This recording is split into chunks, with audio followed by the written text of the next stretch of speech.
जैसे हमने उसमें देखा था बजरंगी भाईजान मूवी में कि नॉर्मल सिविलियंस भी क्रॉस करते हैं बॉर्डर्स, ऐसा एक्चुअली होता है क्योंकि आपने इतनी क्लोजली ऑब्जर्व करे हैं वो एरियाज, और वो क्या वाकई इतने चैलेंजिंग एरियाज है कि वहाँ पे आप ऐसे लोकेट नहीं कर सकते केव्स एंड ऑल? देखो ये ना मैं बताता हूँ ये अलग अलग जगह की अलग अलग डायनेमिक्स है। जैसे आप अगर राजस्थान जाओगे तो वहाँ पे प्रॉपर फेंस बनी हुई है, इंडिया की फेंस बनी है, उधर पाकिस्तान की बनी हुई है। तो उसको अगर आपको क्रॉस करना है तो वहाँ पे मैंने सुना है, मैं कभी राजस्थान और पंजाब में बॉर्डर एरियाज में नहीं रहा, तो मैंने सुना है कि लोग टनल्स बना लेते हैं। जैसे कोई मूवी में दिखा रहे थे वो ड्रग्स की पैकेट इधर से उधर फेंक देते हैं, राइट। जब आप कश्मीर में आ जाते हो तो कहानी टोटल डिफरेंट हो जाती है। वहाँ पे क्या है, घने जंगल, हाई ऑल्टीट्यूड, तेज बहता पानी और बर्फ़ गिर रही है, आधे टाइम सर्दी है। तो उस टाइप के माहौल में किसी को टनल बनाने की ज़रूरत होगी नहीं, और टनल बना भी नहीं पाएंगे यार, पहाड़ों में नहीं बन पाएगी आसानी से टनल, राइट। तो और टनल की ज़रूरत नहीं है। एक घने जंगल में हज़ारों फुट का एरिया में वो जंगल है और थिक फॉरेस्ट है, उसमें एक गधा घूम रहा है, किसको पता चल रहा है यार।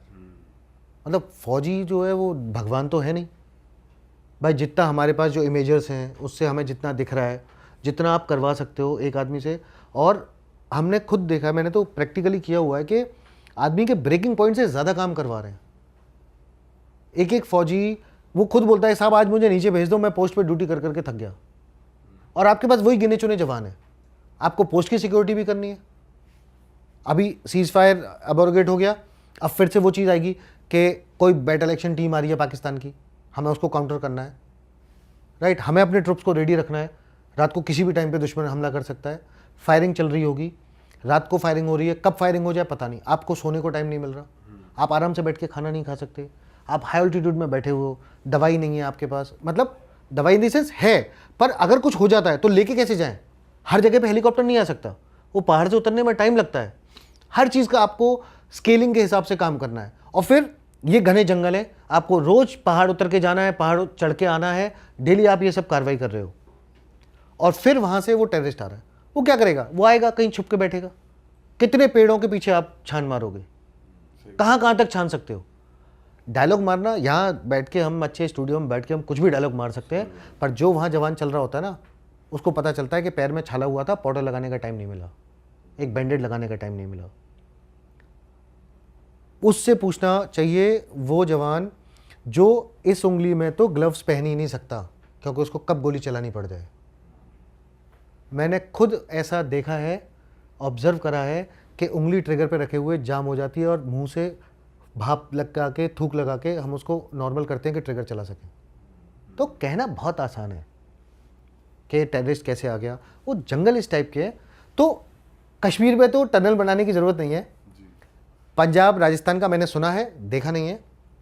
और टेररिस्ट को रोकना एक्चुअली बहुत मुश्किल काम है।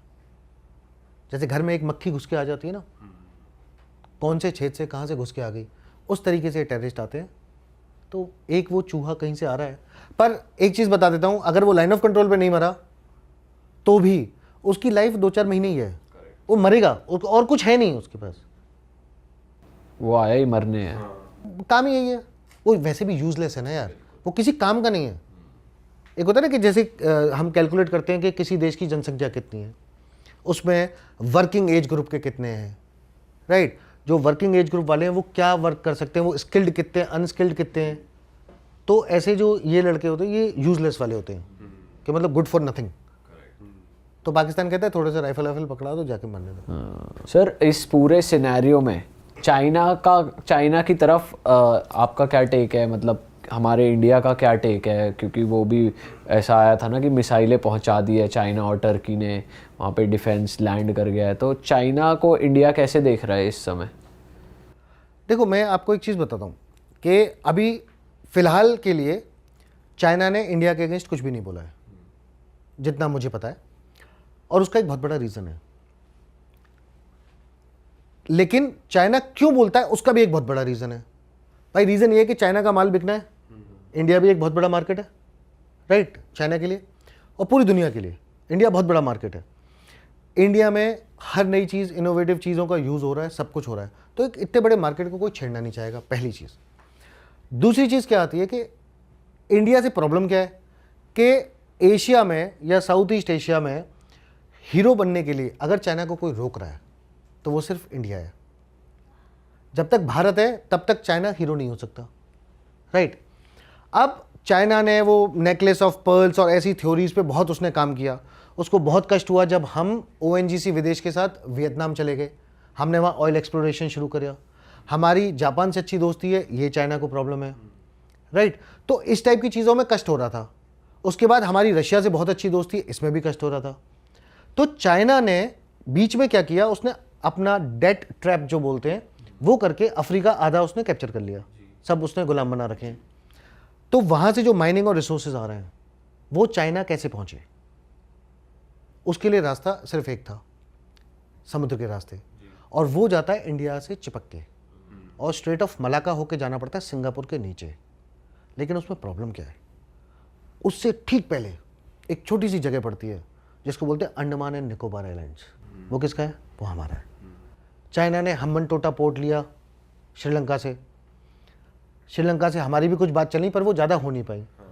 फिर उसने क्या किया, पाकिस्तान से ग्वाडर पोर्ट लिया। तो अब प्रॉब्लम क्या आती है कि चाइना की कितनी बड़ी भी फ्लीट हो, हमारा एक बहुत छोटा सा एक नेवल ब्लॉकेड अंडमान आइलैंड्स के नीचे पूरी स्ट्रेट ऑफ मलाका को रोक सकता है, इधर भी रोक सकता है। और क्योंकि हम वियतनाम के साथ, कंबोडिया के साथ हमारे बहुत अच्छे रिलेशंस हैं, हमारी नेवल डिटैचमेंट्स वहां भी हो सकती हैं, तो हम उसको वहां से घुसने से भी रोक सकते हैं। खैर उसकी शायद जरूरत नहीं पड़े, पर जो स्ट्रेट ऑफ मलाका के साइड में हम आराम से उसको रोक सकते हैं। इसलिए चाइना को जरूरत पड़ी सीपैक बनाने की, जो वो कुछ भी बोलता है $30 बिलियन या कितने खर्च करके उसने वो सीपैक बनाया। अब सीपैक में एक मजे की बात क्या है, सीपैक में मजे की बात यह है कि वहां पे काराकोरम का एरिया है, सक्सगम वैली उसको बोलते हैं, जो पाकिस्तान ने चाइना को गिफ्ट कर दी। ये नॉर्थ मोस्ट पार्ट है जम्मू एंड कश्मीर का, जो टेक्निकली हमारा है, लेकिन पाकिस्तान ने चाइना को गिफ्ट कर दिया। और चाइना दौड़ के आया और उसने आके वहां से काराकोरम हाईवे बना दिया और जिसको आगे चल के जोड़ा और बना दिया सीपैक। यानी कि चाइना से POK में होते हुए आप सीधा ग्वाडर पोर्ट पे पहुंचते हो, बिल्कुल सीधा एंड में, पूरे पाकिस्तान के थ्रू एंड थ्रू। और उसके बीच में क्या आ रहा है? गिलगिट। गिलगिट यानी कि POK यानी हमारा। और जब अगर नहीं बोलूंगा, जब बोलूंगा, क्योंकि अभी न्यूज़ में मैंने सुना कि भारत सरकार इफ नहीं बोल रही है, वैन बोल रही है। तो जब हम POK को वापस क्लेम कर लेते हैं तो पाकिस्तान तो पिटा, लेकिन किसी और के दिल में दर्द होगा। तो अगर भारत ये डिसाइड करे कि हमें POK वापस लेना है, और डिसाइड करेगा तो ले लेगा, तो जब POK वापस आ जाए तो चाइना शायद ये भी सोच सकता है कि मेरे जो पैसे डूबे हैं वो डूबे ना, भाड़ में जाए पाकिस्तान, मैं तो हिंदुस्तान से दोस्ती कर लूंगा, ऐसा वो सोच सकता है। करेक्ट। तो इसलिए चाइना बहुत केयरफुल होगा इस टाइम पे कि उसे क्या बकवास करनी है, क्या नहीं करनी है। All right sir, an amazing episode, बहुत मज़ा आया आपसे बात करके। बट मैं चाहता हूँ before we end this episode, वो भालू वाला तो हम ऑफ कैमरा वाली बात बता ही सकते हैं ऑन कैमरा। ओके। तो कश्मीर में मक्का की खेती काफ़ी होती है और बड़े बड़े मक्की के पेड़ होते हैं। और मैं जहाँ पे था, मैं कंगन का टाउन कमांडर था, और उस एरिया में भी मक्की काफ़ी होती थी। तो सर्दी जब आने वाली हैं उस टाइम पे जो भालू होते हैं वो ऊपर पहाड़ों से नीचे आ जाते हैं, और नीचे आते हैं वो आते हैं मक्की खाने। तो एक दिन ऐसे ही हमें कुछ इन्फॉर्मेशन थी कि एक पर्टिकुलर एक घर में कुछ टेररिस्ट थे, और वो हिजबुल के टेररिस्ट थे। तो उन पे हमारी कंटिन्यूस सर्विलेंस चलती रहती थी। तो खबर मिली तो हम गए। अब थोड़ा सा डाउट भी रहता है कि एक्चुअली टेररिस्ट है कि नहीं है। तो ऐसा नहीं होता कि आप गए और आपने जाके फायरिंग शुरू कर दी।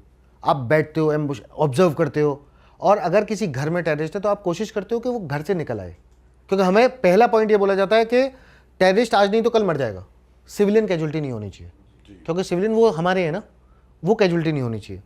तो ऐसे एक एम्बुश में थे और कहीं जगह नहीं मिल रही थी, तो मैं अपनी टीम के साथ गया और एम्बुश हमने, बेसिकली एम्बुश क्या उसको कॉर्डन बोलेंगे, कि कॉर्डन हमने लगाया था और वेट कर रहे थे कि वो टेररिस्ट निकल के बाहर आए।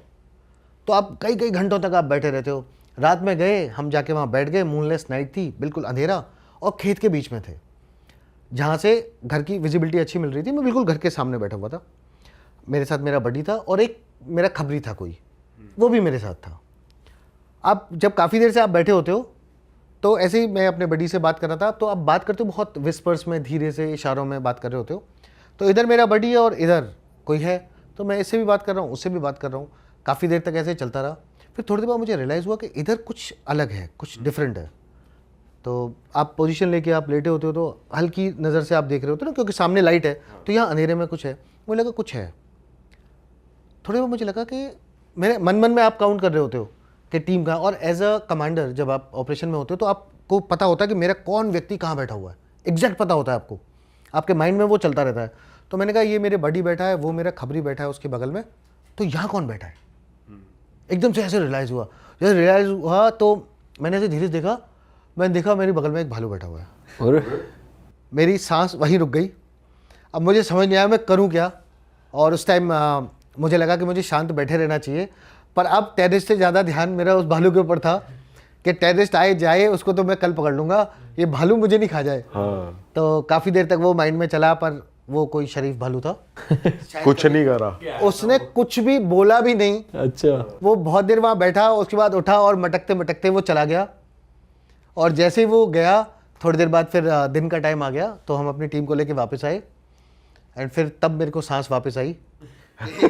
ऐसा भी हो सकता है। फिर मैंने गूगल करके पढ़ना शुरू किया कि अगर भालू मिल जाए तो क्या क्या करना चाहिए। अरे वाह, आपने ये वीडियो यहाँ तक देख ली भाई, तुमने हमारी मेहनत सफल कर दिया। तुम ही लोग हो असली रियल हिट। और अगर आपको बहुत मजा आ रहा है ऐसी क्लिप्स में, ऐसी वीडियोस में, तो फटाफट जाइए प्लेलिस्ट पे बिंज वॉच कीजिए, सारी वीडियोस देख डालो और मौज काटो। That is it. हम मिलेंगे नए पॉडकास्ट में, नई क्लिप में। Till then bye bye, see you, take care, do subscribe. Best of real talk online. Okay, bye bye.